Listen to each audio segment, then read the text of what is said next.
So this is my newly purchased Kity CK26 machine. It comes with 5 tools on it. It's got a thicknesser planer here. It's got a table saw there. It's also got some other bits that I haven't put on yet, like the spindle moulder, but I've got that ready to go on, and also the morticer. It all runs off of one motor underneath here, and it's belt driven. I've had a little play about it and test it. All seems to work, but it all needs quite a bit of tidying up, cleaning up. I've got a new blade for it, which was a nightmare to find because it's a really unusual size in here, which is, I think it's 10mm, something like that. I've also got new blades for the thicknesser and planer as well. And that's under there. That's where they will go. It's quite a heavy bit of kit, and unfortunately the wheels on it, I mean, it has one wheel there which doesn't spin, and then 2 wheels in here. It's pretty rubbish, to be honest, and trying to move it around in the shop is a nightmare. So I've got 4 new wheels to pop on it. They are quite heavy duty wheels with rubber wheels and brakes there, so hopefully that will make it a lot easier to move it around. As you can see, I don't have the biggest space in the world. First thing I need to do is get all this off to make it easier to mess around with. So I've got the table saw off and the thicknesser planer, which weighs a ton. And then that's the bench. And to make it easy for myself, I'm going to completely take off everything. Well, I was about to say I'm going to turn the table upside down. Actually, I still can. Just have to remove these bolts. Just to make it a lot easier for myself.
I've actually put the table saw back and the motor. My initial plan was just to tear it down, give it a good clean inside, lubricate any major parts, and put the new saw blade in and then crack on with it. But I'm thinking, in the interest of a comparison, what I'm first going to do is just test it out as it is, and then take it apart, give it a lubricate, and put the new blade in. So that's the old blade. The original, I think, is pretty rubbish. I have tried it a couple of times.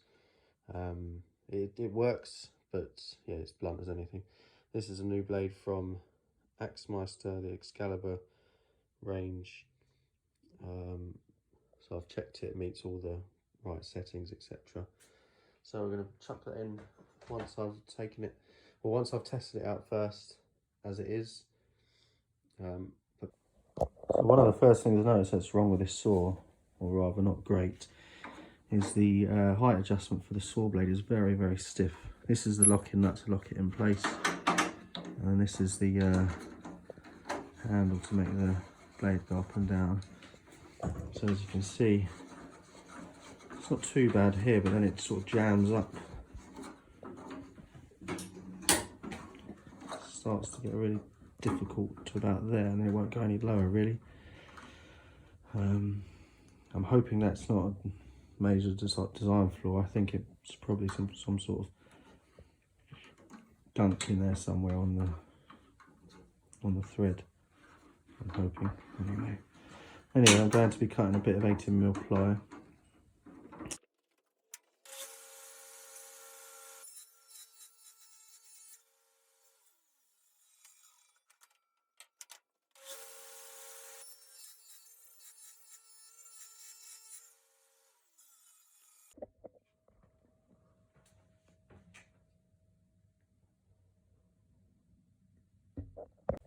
Okay, so first impressions aren't great at all.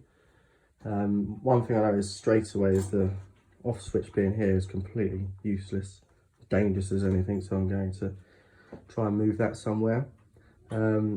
Obviously you could see the smoke that was bellowing out of this machine, or rather the wood that it was cutting. I'm hoping that's just the blade is blunt as anything. We shall see once we get a new blade in. Other than that, I mean, the fence is quite good. It's very accurate. I've measured it. There's not a great deal else more to say, apart from the blade obviously doesn't retract all the way down, but again, I'm hoping that's something inside that I can fix. And thankfully, this saw, oh, there's only one other thing to mention, which is a complete and utter design flaw really, I think, is that to get any sort of bevel on it, you need to adjust the actual tabletop itself, which is very straightforward to do. 2 clamps like that and the table tips over. I'm not sure how safe that is. We shall see. If I need to, thankfully I won't be doing much work at the moment using bevel, but I want that option. So I'll see how it works, and if it doesn't, I may have to sell it and get another saw, but we shall see. And thankfully I don't need to take the saw off the bench anymore. It's obviously, I've shown you before, it's all screwed in under there now. It looks like the top comes off pretty easy, 2 bolts there and 2 the other side, and all the housing comes off quite easily.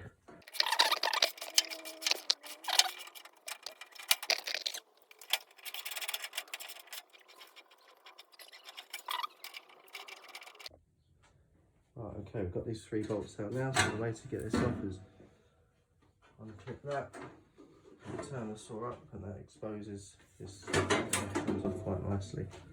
And then you can see the belt. You can see in there how much gunk is in there.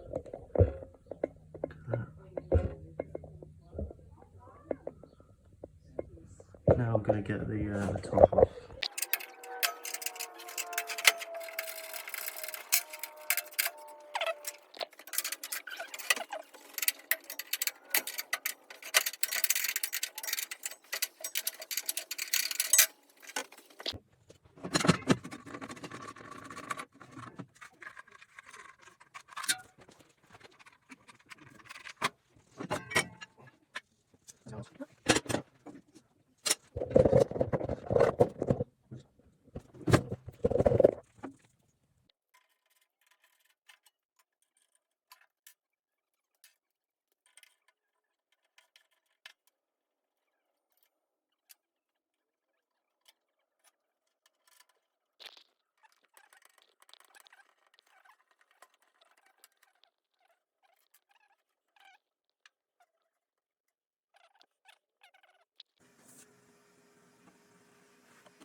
So at this point I did realise later on that I'd actually put the blade on the wrong way around.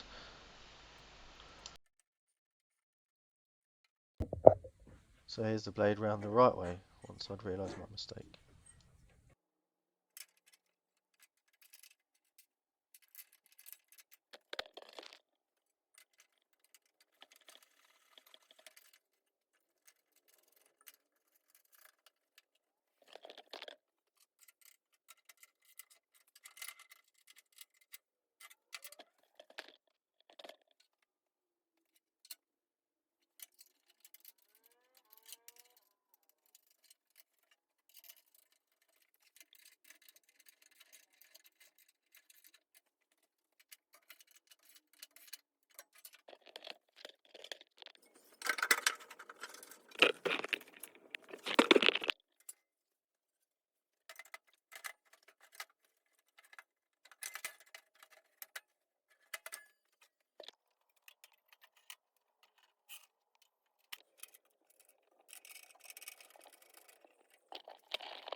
So I've just spent the last maybe half an hour dialing this blade in to be millimetre perfect.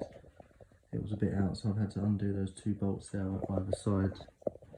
And I've just used a very rudimental gauge here to line up with the wire slot. As you can see, all the way along the blade is millimetre perfect. Only to discover that I've made a quite a huge error, and that is the plate that goes up here. This sort of guard here slots in up there, up in that one, and it's meant to go in the same up there, but it can't. So I'm gonna actually just take off the, hopefully just the bed, leave these brackets where they are, because those was the one that were causing me issues, or this one rather. Undo these bolts here, lift the bed up a little bit, and hopefully place it in. Okay, so that's it now in. There you go, I've only undone these 2 bolts here, lifted up the top. But I fully expect it to be completely out now, so cue another half an hour trying to adjust it all.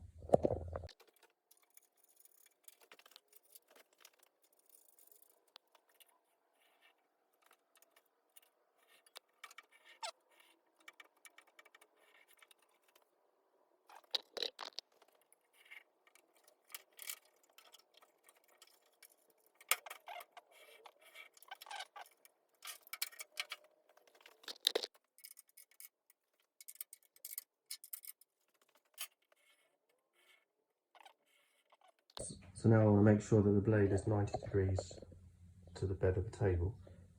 Now annoyingly, because the blade doesn't go up too high, this square that I've got doesn't quite work because it's being hampered by the teeth of the blade. As you can see, there is a gap there, but it's hard to tell whether that's because it's off or is it because of the teeth. It's probably because of the teeth. So thankfully I've got a digital gauge which just about fits on the blade underneath the teeth. So here it is. Let's put it on, turn it on. It's on at the moment 0.5, so we'll zero that off. And now I'm going to put it, nope, not in there, just there. 89.6. Now there is underneath the table a little screw, or a bolt rather.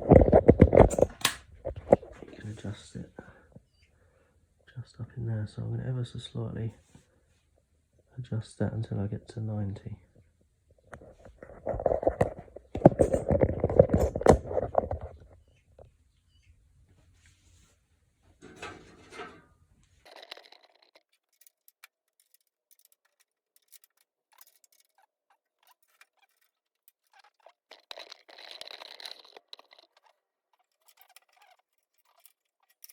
What I've decided to do is start with the blade and then put it on the table. That way I can, as I'm doing the bolt, hopefully it will show up on the display, so I don't have to be doing it trial and error for half an hour. Let's see.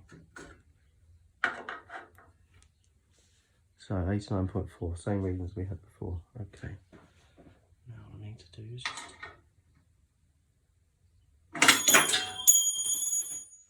chuck the spanner around the shop. So I need to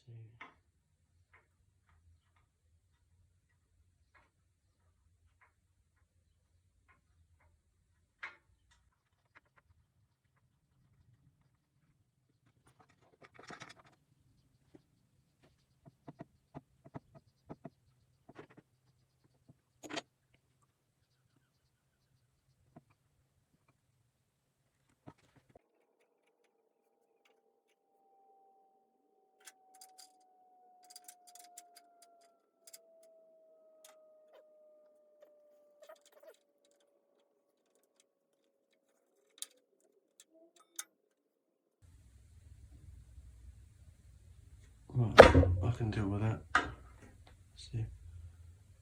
89 point, oh there you go. I can do a 0.1.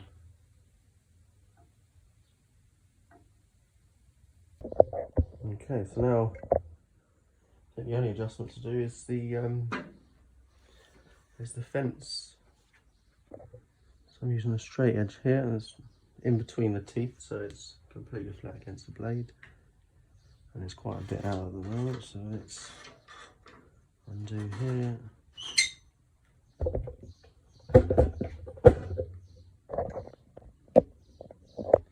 Move it to 0.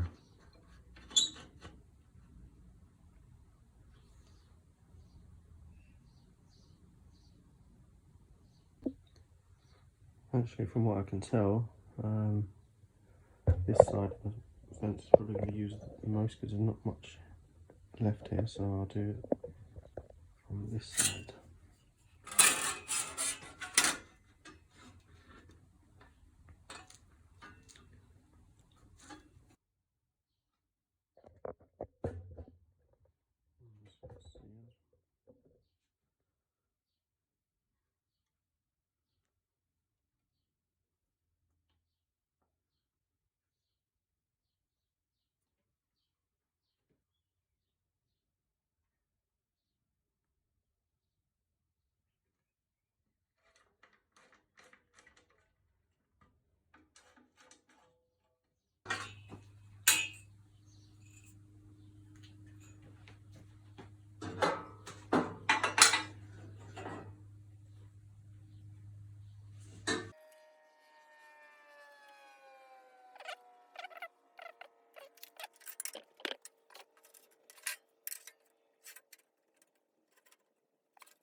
So to get it exact, what I've done is just cut a piece of wood to exactly 10 centimeters and then use that as my guide.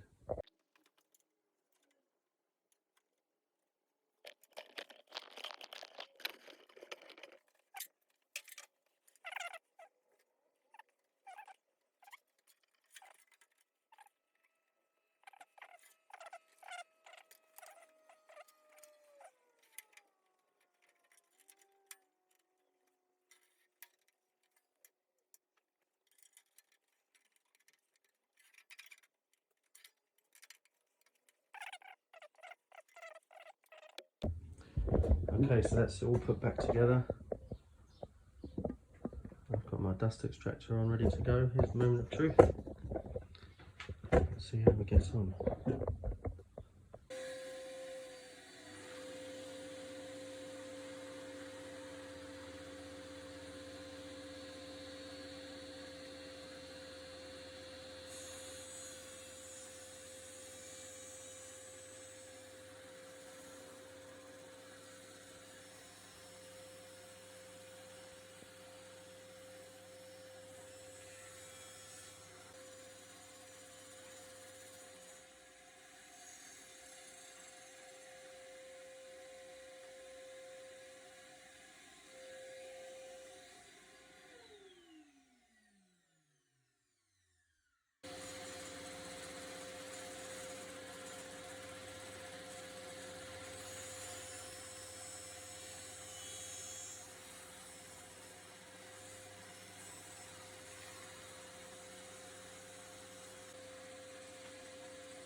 Okay, so next to get this thing cleaned up, blades put in, see how that runs.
So this is the machine fully assembled with the extra tools, as you can see, the spindle moulder on the left hand side and the morticer on the right.